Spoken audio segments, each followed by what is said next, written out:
하나님을 경험하는 삶이라는 책을 쓰신 헨리 블랙커비 목사님은 미국에서 가장 영향력 있는 10인에 선정될 만큼 유명한 영향력 있는 목사님입니다. 이분이 자기가 이제 목회를 시작하면서 처음으로 했던 첫 장례 예배를 소개하시는데요. 이분이 부임해서 간 교회에서 신방을 가서 예배를 드렸습니다. 근데 그 가정이 이제 첫 아이가 태어난 거예요. 근데 친가나 외가나 첫 손주다 보니까 이 아이를 워낙 이뻐하시고 귀여워하시고 사랑해하는 건 알겠는데 예배 드릴 때도 그렇고 평소에 주일에도 교회에서 보고 하면 애가 많이 버릇이 없었대요. 그 신방을 드리면서 예배를 드릴 때도 왔다 갔다 하면서 뭐 그 목사님 수염도 잡아당기고 그리고 성경책도 막 이렇게 발로 뻥뻥 차고 예배 중간에도 중간에 왔다 갔다 하면서 참 산만하다 이런 생각을 좀 가지셨답니다. 그런데 전화가 온 거예요. 비보를 듣게 된 거죠. 큰 사고가 났는데 와서 예배를 드려주셨으면 좋겠다. 근데 갔는데 그 아기였어요. 그날도 사고가 어떻게 났냐면 문을 열어놨는데 아이가 확 왔다 갔다 들락날락 이렇게 하다가 도로 쪽으로 아이가 막 뛰어가려고 하더래요. 그래서 이제 할머니, 할아버지나 부모님이 안 돼! 걸로 가면 안 돼! 라고 했는데 애가 씩! 하고 피식 웃더니 그냥 뛰어가더래요. 그러더니 트럭에 받쳐서 결국 죽었습니다. 그때 그 자신이 목회하면서 처음으로 드렸던 그 첫 장례 예배를 기억하시면서 하나님께서 우리에게 말씀하시는 순종이 곧 생명이구나 라는 것을 깨달으셨다고 합니다.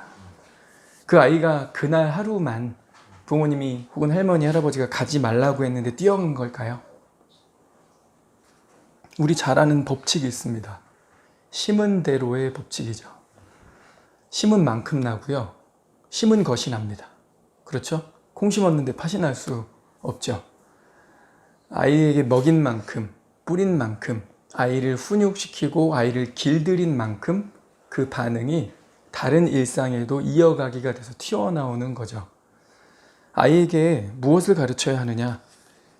순종은 그냥 부모들 편하자고 그 차원을 훨씬 넘어서는 생명과 직결된 것이라고 이분은 말씀을 하십니다. 자녀 양육의 기본기는 바로 순종이다. 오늘 읽은 우리 이 본문에도 자녀들아 주 안에서 너희 부모에게 순종하라. 왜요? 다른 이유가 아니고요. 이것 자체가 정당성을 띠는 옳은 것이기 때문입니다. 자녀들은 부모에게 순종해야 합니다. 그리고 이 순종에 대한 것은 부모가 직접 가르쳐야 합니다. 아이들이 죄성을 갖고 태어나긴 하지만 지적으로나 정신적으로나 정서적으로 영적으로 모든 면에서 무지하죠. 누가 가르쳐야 되죠? 부모에게 순종해야 되는 거야 라는 거를 부모가 가르쳐서 순종하게끔 만들어야 합니다. 애들 혼내면 자신감이 상실되고 기가 꺾인다. 그러면 창의력도 떨어진다. 막 이런 얘기를 하면서 혼내면 안 된다. 안 돼! 라는 말을 하지 말라고까지도 이야기를 합니다. 성경은 뭐라고 말하죠?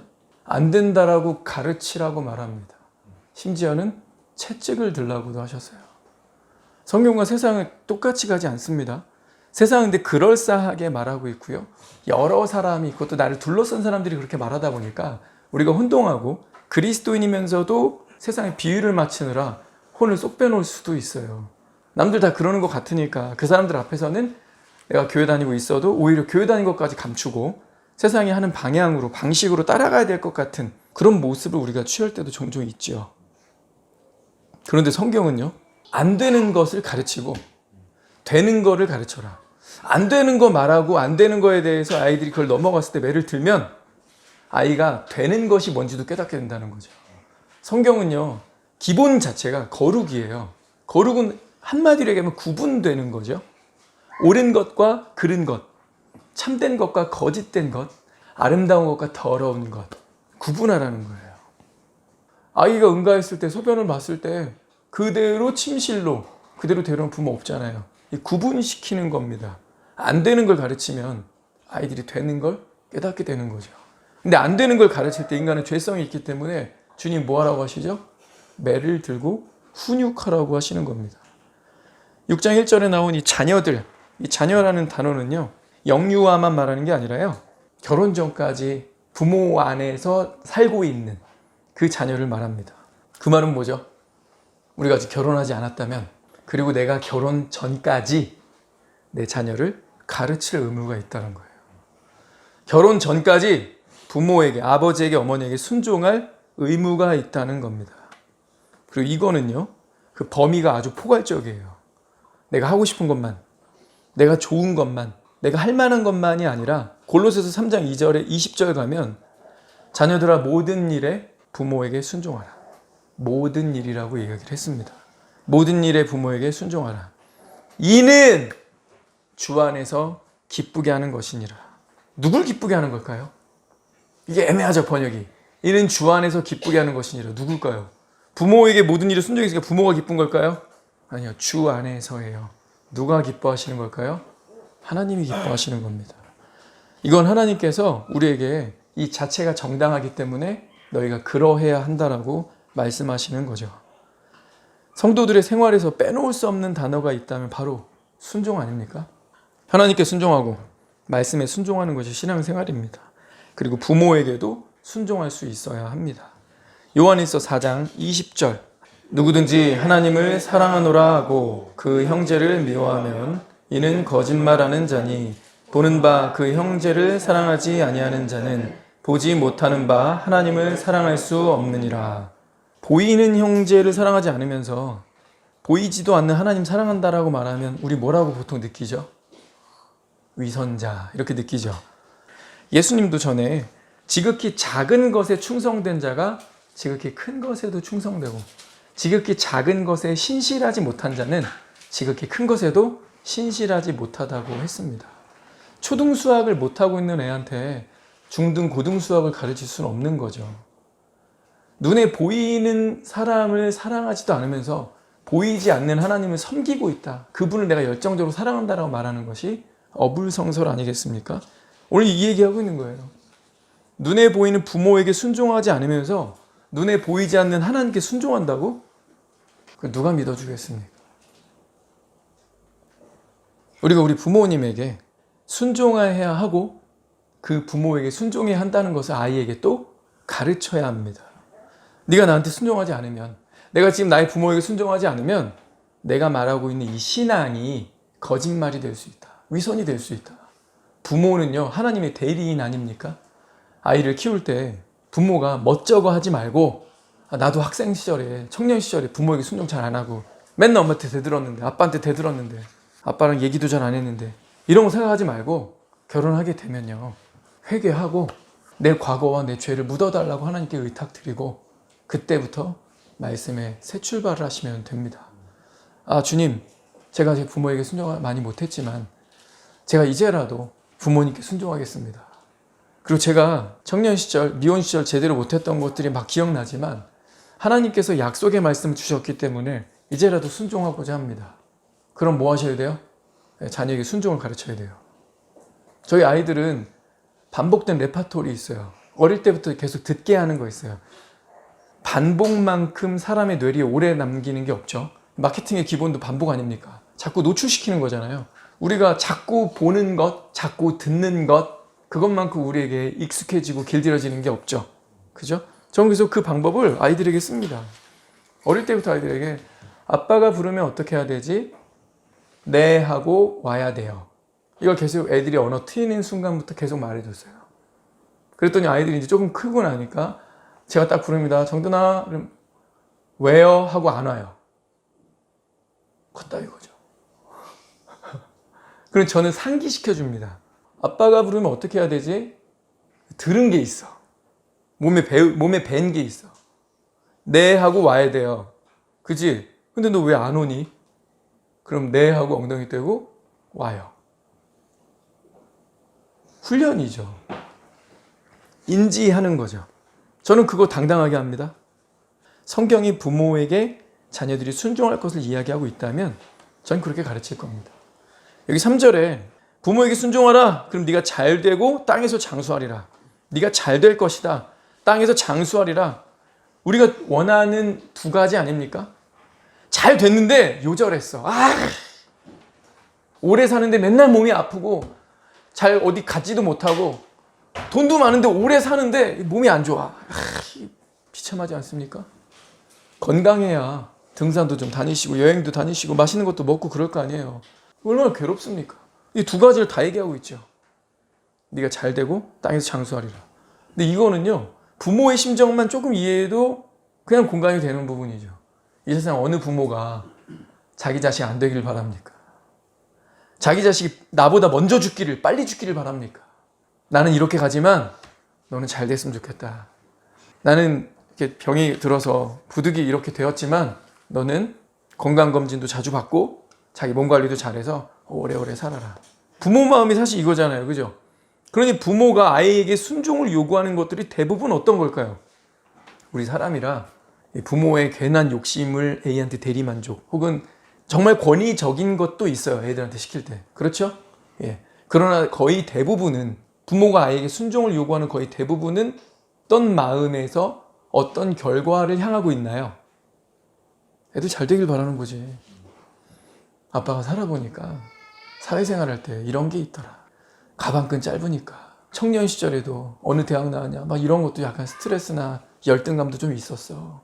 학생 때 할 수 있으면 열심히 해봐. 네가 공부만 한다고 하면 학원도 보내주고 과외도 붙여주고 그렇게. 대부분 이런 부모들이 마음이 이런 거 아니었어요? 근데 부모들이 쉽습니까? 아빠나 엄마는 맞벌이 해서라도 네가 공부하고 싶다면 나중에 부모 원망 안 하게 하려면 내가 할 수 있는 데까지 대주마. 이게 부모 아니에요? 부모도 옷 잘 안 사잖아요. 결혼 전에 막 게스 뭐 이런 거 사던 사람들이 결혼하고 나니까 막 짝퉁 입고 홈플러스 거 입고 막 부모들 이렇게 변하잖아요. 바뀌잖아요. 여기에 뭐가 있어요? 애 없으면 그런 거 안 살걸요. 그래서 자녀가 있으니 그 돈 자기한테 쓰겠어요? 저축해서 애 나중에 무슨 일 생길 줄 알고 혹시 애가 아프면 어떻게 되지? 내가 아프면 어떻게 되지? 애 교육비 준비해야지. 이러니 맨날 저축하고 아끼고 안 쓰는 거 아니에요? 부모 마음이 이러니까 잘 되고 장수하리라. 이게 하나님 마음이면서 하나님이 우리에게 약속하신 축복이면서 기본적으로 부모의 마음이니까 주님이 부모에게 순종하라고 가르치는 거 아닙니까?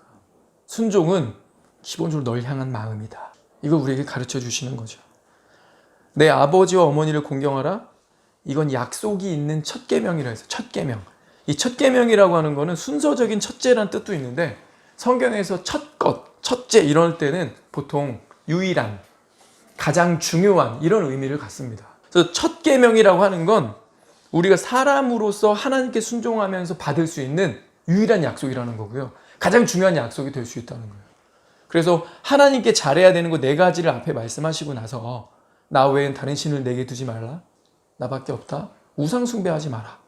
여호와의 이름을 망령되이 내 이름 함부로 써먹지 말아라. 그런데 이것이 가능하려면 내가 적어도 미니멈 최소 주 1회는 안식일을 기억하여 거룩히 지켜야 돼. 이날은 딴 거 하지 말고 자꾸 집중력 흐트르지 말고 집중해서 말씀 듣고 예배하고 기도해라. 이런 예배 생활을 통해서 1, 2, 3을 다시 회복하고 다시 예배를 통해서 1, 2, 3 회복하고 이게 기본적으로 전제가 돼요. 그래서 하나님과 나와의 관계가 바로 서면 그 다음으로 이어지는 이 수평적 관계의 첫 계명, 부모에게 순종하라는 거죠. 그러니 우리가 자녀가 가르칠 때 가장 우선에 두어야 하면서 기본으로 둬야 될 건 뭡니까? 애들이 부모에게 순종하는 거죠. 그리고 부모에게 순종하면요, 다른 어르신들에게 순종할 가능성도 큽니다. 일요일에 저희는 이제 토요일 오후부터 일요일이 이제 분리수거하면서 쓰레기 버리는 날인데 같이 버리라고 하거나 이럴 때 경비 아저씨들이 있고 그러잖아요. 그럼 평소에 인사성 별로 없던 아빠나 엄마들도 애들 데리고 가면 인사해야 돼요. 내가 인사해야 애들도 인사하는 법 배우겠죠. 그죠? 그러면 이 아이가 이 땅에서 잘 될 때 주변 사람들한테 욕 먹을까요? 안 먹을까요? 주변 사람들 손가락질 받을까? 안 먹을까요? 에휴, 쟤는 싸가지가 없어. 애가 부모가 그러니 애가 그러겠지. 이런 얘기 돌아 듣게 될까요? 안 듣게 될까요? 여러분 여기 잘 된다고 할 때 그런 것도 있는 거 아니에요? 요즘 이 시대에 우리가 명예와 평판을 얼마나 신경 쓰고 삽니까? 그리고 그거 중요한 거 맞죠? 그죠? 존중받는 거, 인정받는 거 중요한 거잖아요. 우리 아이 잘 되게 하려면 부모가 잘해야 돼요. 어른에게 순종하지 않고 부모에게 순종하지 않으면 걔는 잘 될 수가 없습니다.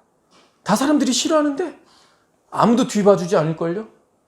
이쁨 받고 사랑받고 칭찬받고 격려받으면 이 아이 뭘 해도 자신감 있게 넘어져도 다시 일어날 수 있도록 힘을 받지 않을까요? 근데 그런 게 어디서 시작이에요? 부모의 교육입니다. 무슨 교육입니까? 순종 교육입니다. 자, 아이들에게 어떻게 가르쳐야 되는지도 이야기를 해줍니다. 우리 6장 4절이죠. 또 아비들아 너희 자녀를 노엽게 하지 말고 오직 주의 교훈과 훈계로 양육하라. 이 교훈과 훈계라는 단어는 다른 단어가 쓰긴 했지만 둘 다 체벌, 징계를 통하여서 아이를 가르치는 것을 말합니다. 부모에게 순종하지 않는 자녀에게 매를 들라는 거죠. 잠언 29장 15절은 대표적으로 이렇게 말하고 있습니다. 채찍과 꾸지람이 지혜를 주거늘. 채찍과 꾸지람이 지혜를 주거늘. 임의로 행하게 버려둔 자식은, 임의로가 무슨 말이에요? 쉽게 말하면 제멋대로 하도록 내버려둔 자식은 어미를 욕되게 하느니라. 자, 성경 분명히 말했어요. 채찍과 꾸지람이 뭘 준대요? 지혜를 준답니다. 채찍과 꾸지람이 애 기를 죽이거늘 그런 거 하지 말지니라 이렇게 안 써 있어요. 채찍과 꾸지람이 지혜를 주거늘. 그런데 멋대로 너 하고 싶은 대로 해. 그럼 어떻게 된다는 거죠? 제멋대로 하도록 내버려둔 아이는 어미를 욕되게 한다. 어미만 욕되게 하고 끝날까요? 사람들에게 지탄의 대상이 얼마든지 될 수 있죠. 성경은 낯을 정확하게 나눴어요. 그러니까 저와 여러분이 이걸 믿을지 말지를 결정하고 그 길을 걸어갈지 말지를 택해야 합니다. 세상이랑 똑같은 소리 안 하고요. 어물쩍 넘어가지 않습니다. 분명하게 말합니다. 아이들에게 매를 들어라. 훈육해라. 근데 이 훈육은 뭘로 해야 되죠? 이건 뭐 내가 말 안 해도 될 것 같아요. 사랑의 마음으로. 사랑하니까 훈육하겠죠. 자기 자식인데. 그러나 권위 있게, 일관성 있게 아이들에게 실행해야 합니다. 종종 우리 부모들이 아이들을 교육하고 나서 후회할 때가 있어요. 보통 그럴 때는 언제냐면 매든 것 자체에 대한 후회라기보다는 자기 자신이 모범이 안 됐다. 그리고 지금 자기가 감정적으로 좀 오버해서 했다. 이런 생각이 들 때 후회를 하죠. 그래서 성경이 이렇게 얘기한 거예요. 교훈과 훈계인데 그 앞에 소유격을 뒀죠. 무슨 교훈과 훈계입니까? 주의 교훈과 훈계입니다. 주의 교훈과 훈계는 한마디로 뭐예요? 성경 가르치라는 거예요. 말씀 먹이는 엄마가 되라는 겁니다. 디모데후서 3장 16절. 모든 성경은 하나님의 감동으로 된 것으로 교훈과 책망과 바르게 함과 의로 교육하기에 유익하니 이는 하나님의 사람으로 온전하게 하며 모든 선한 일을 행할 능력을 갖추게 하려 함이라. 하나님이 또 분명하게 우리에게 낯을 두셨죠. 뭐가 이런 유익함을 준다? 성경이 그러하다. 성경은 하나님의 감동, 이거 뭐 하나님 클래스란 얘기잖아요. 하나님이 쓰신 거다 뭐 그런 얘기죠. 하나님이 쓰신 거라서 이 성경은 아이들을 교훈하고 책망해서 바르게 한다. 교정시킨다는 거예요. 교정해가지고 의로운 길을 걸어갈 수 있게 하는데 유익하다. 성경 말고 다른 도구를 줬나요? 안 줬나요? 없습니다. 성경만이 이렇게 할 수 있다는 거죠. 그러면서 17절에 부연 설명. 하나님의 사람으로 온전하게 하며 자녀를 하나님의 사람으로 키우고 싶다면서요. 엄마들이 맨날 그냥 툭하면 그런 얘기 하대.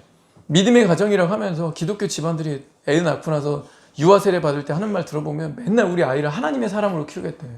근데 그게 뭐가 가능하게 한대요? 성경이에요. 하나님의 사람이 되도록 온전하게 해주고 또 착하게 부모들 마음 그런 거죠. 야, 공부 못해도 되니까 좀 착하게 살아라 뭐 이런 얘기 하죠. 다 매뉴얼 다 나왔네 여기. 선한 일을 하는데 모든 선한 일이야. 모든 면에서 선한 일. 야, 대단하다. 우리는 분별력, 어떤 문제들을 당할 때, 위기를 당할 때 분별력 때문에 많이 고민합니다. 이거 어느 게 좋은 걸까? 어느 게 더 유익할까? 어느 게 득이 될까? 이런 고민하면서 우리 살죠. 왼쪽이냐 오른쪽이냐?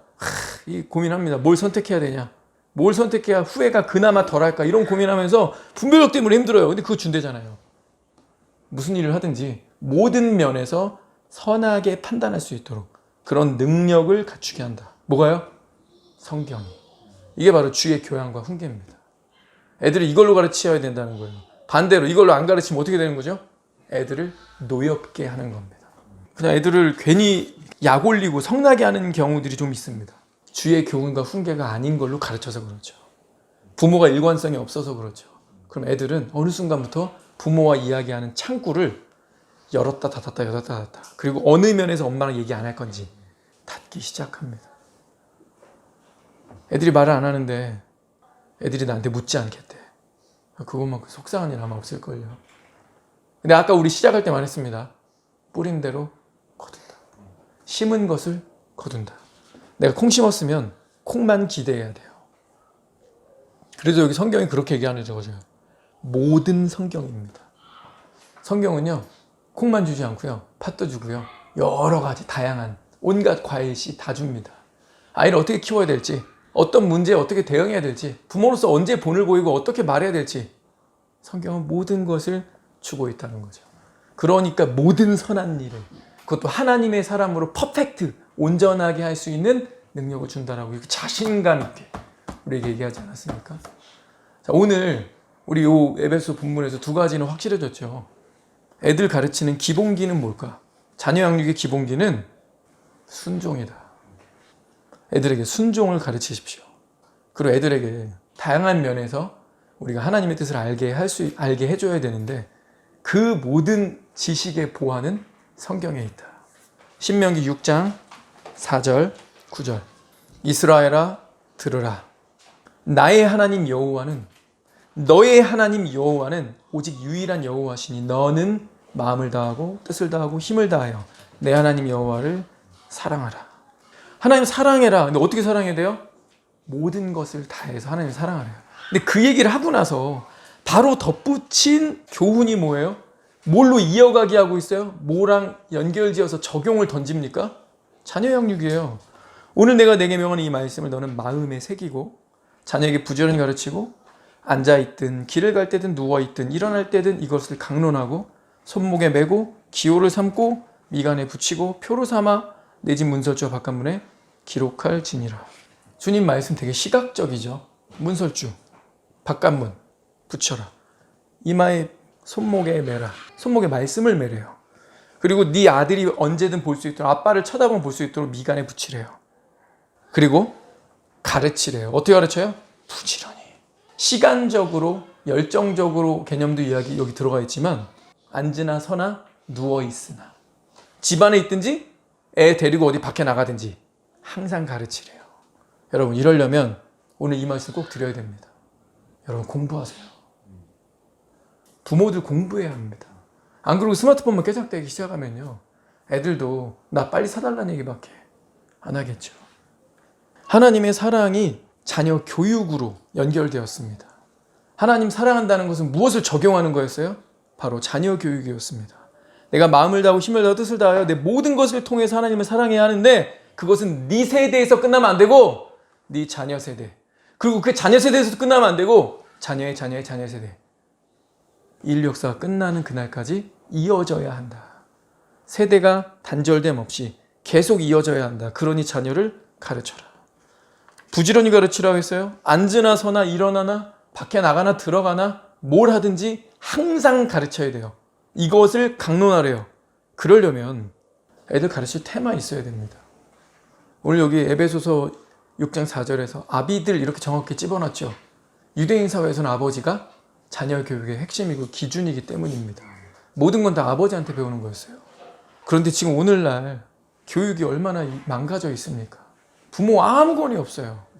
세상 교육에 대다 맡겨놓고 학원만 돌리면 그만입니까? 밥 잘 먹이고 학원만 보내줄 수 있는 학원비만 대주는 무슨 기러기예요 우리가? 우리 짐승이랑 다르잖아요. 짐승은 먹이만 물어다 주면 돼요. 어느 정도 성장하면 얘가 날아요 알아서. 그리고 독립하라고요. 어느 순간부터 먹이 안 주잖아요 어미들이. 그럼 나가라는 얘기거든. 먹이기만 해도 하나님은 그거 더 이상 얘기 안 하세요. 그들에겐 글이 없고 언어적 능력이 없으며 인격적 존재가 아니고 갓 이미지가 아니니까. 우리 특별한 존재잖아요. 하나님의 형상대로 지음받은 이 세상 모든 피조물의 유일한 존재죠. 천사도 하나님 형상 아니에요. 하나님의 형상대로 지음받은 건 우리 인간뿐입니다. 특별한 존재라서 뭐라고 하시는 거예요? 가르치라고 하잖아요. 가르치려다 보니까 테마가 있어야 돼. 공부해야 돼. 밥만 먹인다고 되는 게 아니에요. 학원만 돌리고 돈 준다고 되는 게 아니에요. 성적 잘 나온다고 되는 게 아니에요. 하나님 말씀을 가르쳐야 된다는 겁니다.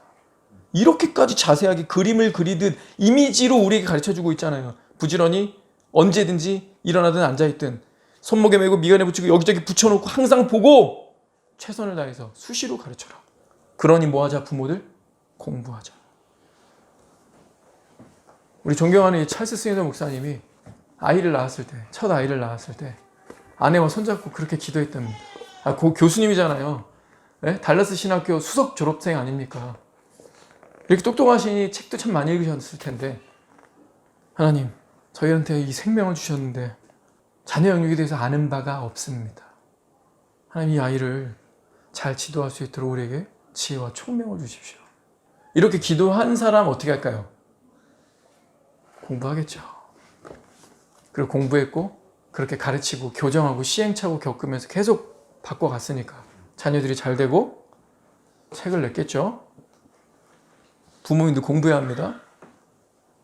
화장실 앞에 말씀을 써가지고 붙여놓으니까 응가하는 조은이가 닫기 할 일이 없었나 봐요.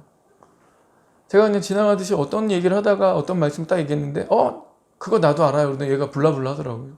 얘가 어디서 배웠지? 이거 암송 구절로 아빠가 최근에 한 적이 없는데 화장실에 붙어있는데요. 그러더라고요. 화장실에 가서 딱 앉아보니까 맞아. 그 말씀 거기 붙어있어. 오늘날 문제가 뭡니까? 화장실 들어갈 때도 스마트폰을 들고 간다는 거예요. 누가? 부모가. 어른이. 그게 말씀을 붙여놓지도 않지만 붙여놔도 안 봐요.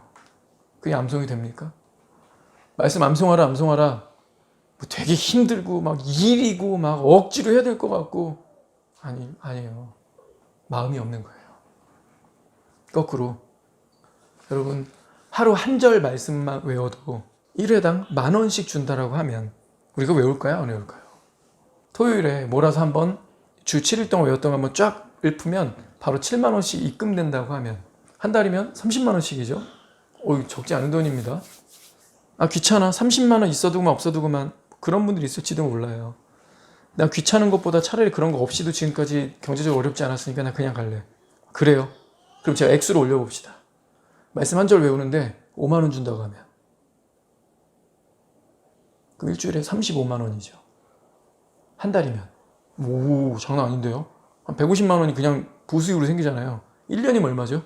와 10년이면 얼마일까요? 어마어마합니다. 액수 더 올려볼까요? 말씀 한 절당 10만 원 준다고 하면 외우겠습니까? 전 1만 원 준다고 외울 것 같아요. 이거 뒤집어서 얘기하면 우리 부모들이 이 말씀 안 믿는 거야.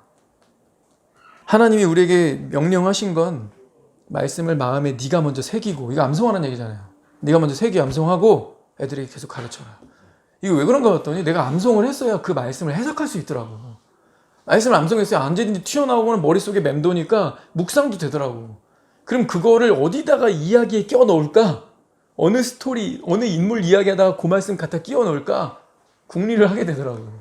왜 새겨야 되는지 알겠더라고요. 하나님 우리에게 요구하신 게 돈 많이 벌어라, 애들한테 유산 남겨줘라, 애들한테 뭘 해라 이런 게 아니라 그냥 네가 말씀을 마음에 새기고 그냥 이거 가르쳐. 되게 심플하죠. 그럼 이 말에는 뭐가 약속된 걸까요? 예수님이 이 땅에 오셔가지고 산상수훈할 때 시작하면서 이거 풀어주셨잖아요. 그러면 니들이 걱정하는 먹는 거, 마시는 거, 입는 거, 그 외에 여타 모든 거, 영광스럽다라고 생각하는 이 모든 거 내가 더 물어줄게. 그렇죠? 그럼 우리 뭐 하면 되죠? 말씀을 마음에 새기고 아이에게 부지런히 가르치는 거. 세상의 모든 부모가 이렇게 했어봐. 모든까지 가지 않고 기독교라고 하는 부모들이 이렇게 했어봐요. 이 세상이 얼마나 아름답겠습니까? 모든 건요 한 가정에서 시작됩니다. 아빠 엄마가 어떠냐에 따라서 자식들로 이어지는 거고요. 아빠 엄마 자식만 잘 돼서 한 가정만 제대로 돼도요, 그 다음 가정, 이웃 가정, 자식들이 세대를 계속 이어가면 이 세상 아름다워질 거예요. 근데 기독교가 오래되었지만 이거에 실패했기 때문에 세대 차이로 갈라지고 부모와 갈라지고 지금 이 뉴스에 나오는 이런 흉악한 짓들이 나타나고 있는 거 아닙니까? 자식이 부모를. 그런 거. 이거 실패하면 먹는 거, 입는 거, 마시는 것까지도 실패되는 거고요. 하나님이 덤으로 주시지도 않을 거예요. 하나님이 유일하게 약속하신 헤리티지, 하나님이 유일하게 카운트하시겠다고 하는 유업, 자녀 양육이죠. 우리 여기에 집중하고 목숨 걸어야 합니다. 기도합시다.